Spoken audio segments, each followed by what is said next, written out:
Hello everyone. So today we'll be developing further theory about discriminant functions. So we will be discussing two tests for discriminant function.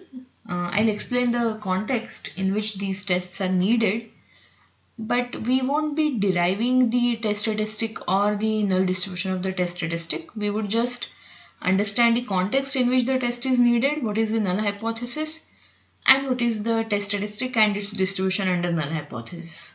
Okay, so the first test is for testing a specific discriminant function. Okay,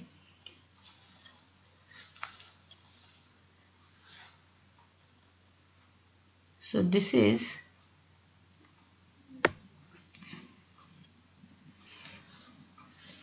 the first test is for testing something like redundant variables. Okay, so redundancy of certain variables, redundancy as far as discrimination is concerned.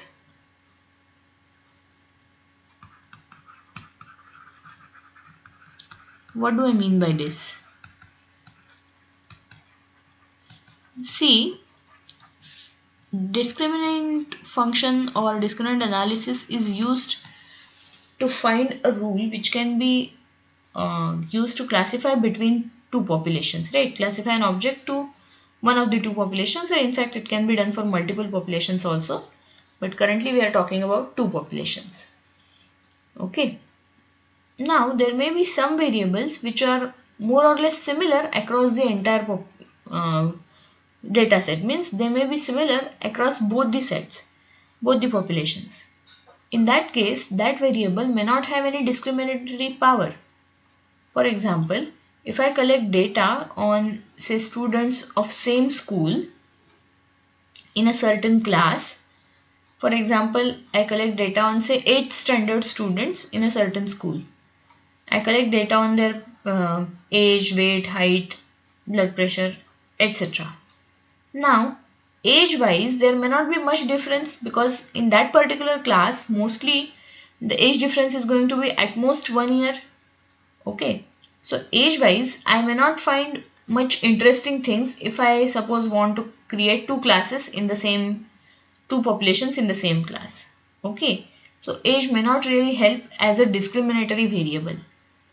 So, we are going to test whether some such variables can be dropped and still can we get a good discrimination power. Okay, so it's kind of like a dimension reduction exercise. So we are trying to drop certain variables, but we'll be dropping those variables which don't contribute much in the discriminant function. Okay, so our H0 is written in terms of the Mahalanobis distance, okay, squared Mahalanobis distance. So H0 is written as the squared Mahalanobis distance based on P variables is same as square Mahalanobis distance based on K variables where K is less than P. Okay, so let me explain the notations properly. So let x1, x2, xp, this vector be denoted by x, be a vector, and let k less than p, and without loss of generality we assume that we suspect that xk plus 1, xk plus 2, xp are redundant. That is our suspicion. Without loss of generality we feel, or like heuristically feel, or our conjecture is this. Okay, so our conjecture is this. So whichever we feel are redundant, we are putting them at the end. That's all. Okay, so these are redundant, and this conjecture we are going to test via this hypothesis. So if square Mahalanobis distance based on k variables is almost same as that based on p variables, it means that the contribution of the remaining variables to the distance was almost zero, probably because the variables were similar across the two groups. then we can drop those variables and compute discriminant function based on only k variables. Okay. So the same H0 can also be written as delta k plus 1 equal to delta k plus 2 equal to delta p equal to 0, where delta prime x is our Fisher's discriminant function.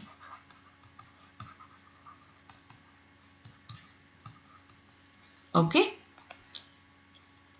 So the null hypothesis can be stated either in terms of square Mahalanobis distance or in terms of Fisher's discriminant function. For example, if I am trying to find a rule to classify iris flowers in Setosa and virginica species. So my null hypothesis can be that only the petal parameters are sufficient, means only the petal width and petal length are sufficient. I don't need probably information on sepal length and sepal width. So that can be tested via this. Okay. So petal length, petal width would become x1, x2, and sepal length, sepal width would become x3, x4, and k would become 2, because I am trying to see whether 2 variables out of 4 are sufficient. Is it okay? So looking at the null hypothesis, what we are trying to test is the difference between the two square Mahalanobis distances. So we want this to be almost equal to 0. Of course, we don't know the actual values, so we replace them by their sample estimates. Okay. So my test statistic can probably be based on this difference. Is it okay? So because this is an estimator of this distance, this difference. Okay. So the test statistic is given by n1 plus n2 minus p minus 1 upon p minus k into n1 n2 d square p minus d square k upon n1 plus n2 minus 2 plus n1 n2 d square k. Okay. And the null distribution of this test statistic is f with p minus k and n1 plus n2 minus p minus 1. So basically these two are degrees of freedom. This is numerator, this is denominator, degrees of freedom. Okay. So you can see that this is kind of chi-square, because the formula for Mahalanobis distance is like a quadratic form, square Mahalanobis distance. So this is kind of chi-square divided by its degrees of freedom. Similarly, this is also some sort of chi-square divided by its degrees of freedom. So it becomes f. Okay. So we can compute this test statistic and then check whether the null hypothesis is rejected or accepted. I gave you one example of iris data. Do try to think of some similar examples. Okay. Next test is for a specific coefficients in discriminant function. So the second test is for test for specified discriminant function or specific discriminant function.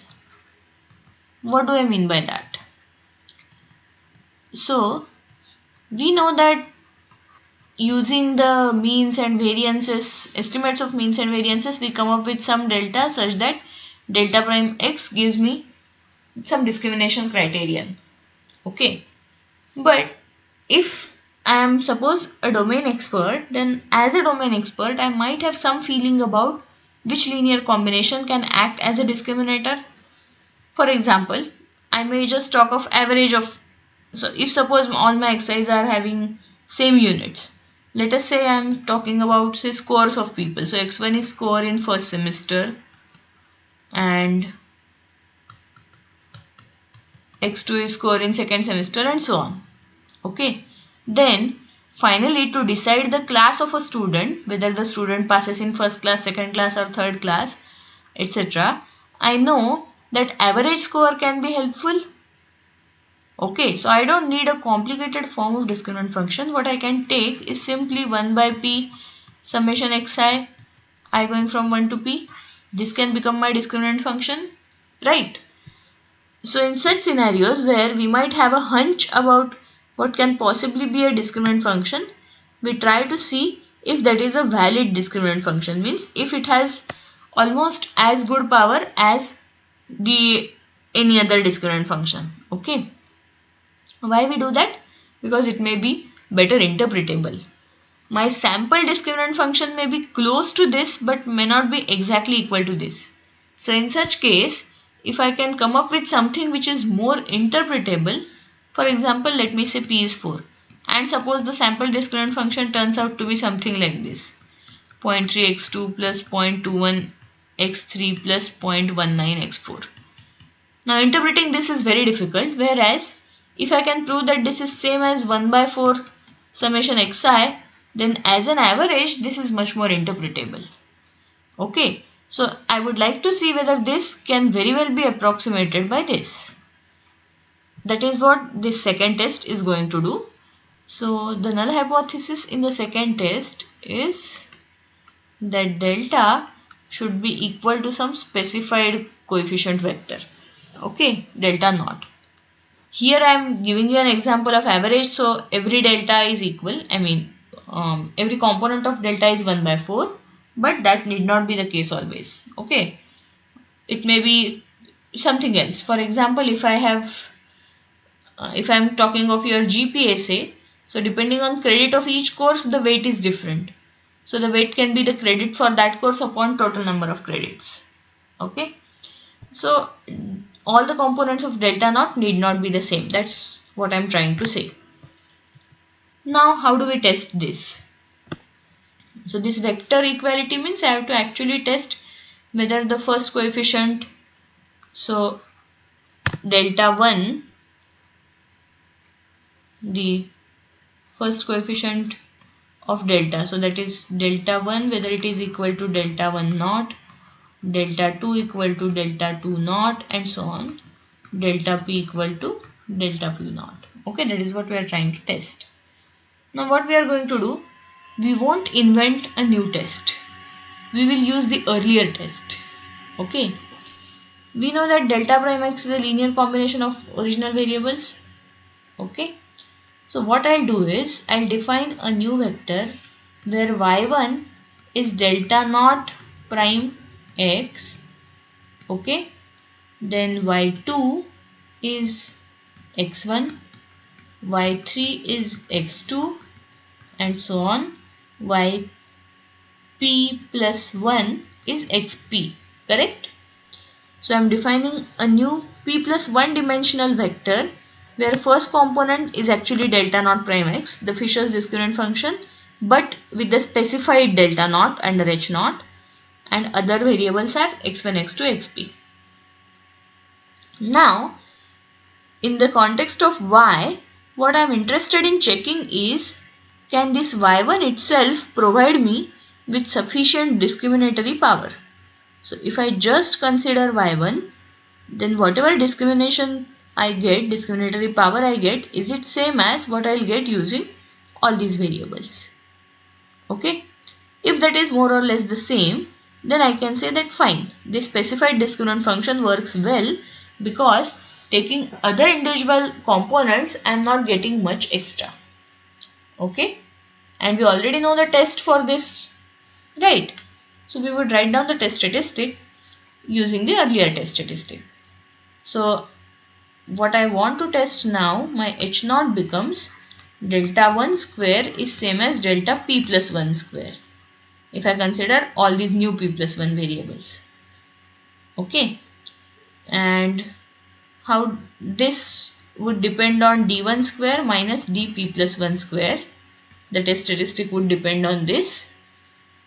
How would I compute dp plus 1 square? It's simple. You know the formula in multivariate context. How would I compute d1 square? It is based only on one variable. So basically it is mean of y1 across first population. So y1 bar 1 minus y1 bar 2, mean of y1 across second population, whole square divided by estimate of common variance across both the population of y1. So we had square is actually delta naught prime sigma delta naught, right? It is variance. Sigma means sigma hat, of course. Okay, where this sigma hat is coming from S1 plus S2 upon N1 plus N2 minus 1, the two groups. Okay, the CSSP representation of two groups. Okay. So let us try to substitute in terms of the earlier test statistic. My P is becoming P plus 1, so it becomes N1 plus N2 minus P plus 1 minus 1 divided by P plus 1 minus 1 because K is 1. So this gets cancelled. Here I have minus P minus 1 minus 1. So this becomes N1 plus N2 minus 2. And rest of the things are same. They won't change. So N1 N2 dP plus 1 square minus D1 square divided by N1 plus N2 N1 plus N2 minus 2 plus N1 N2 D1 square. Okay, and this will follow F with P and N1 plus N2 minus 2 degrees of freedom. So basically we have learned only one test but two completely different applications of that test. Okay, so as I said, this can be used when you are interested in a discriminant function which is say more interpretable. For example, like an average or weighted average or maybe even difference in some cases. Okay, something like that. So try to think of some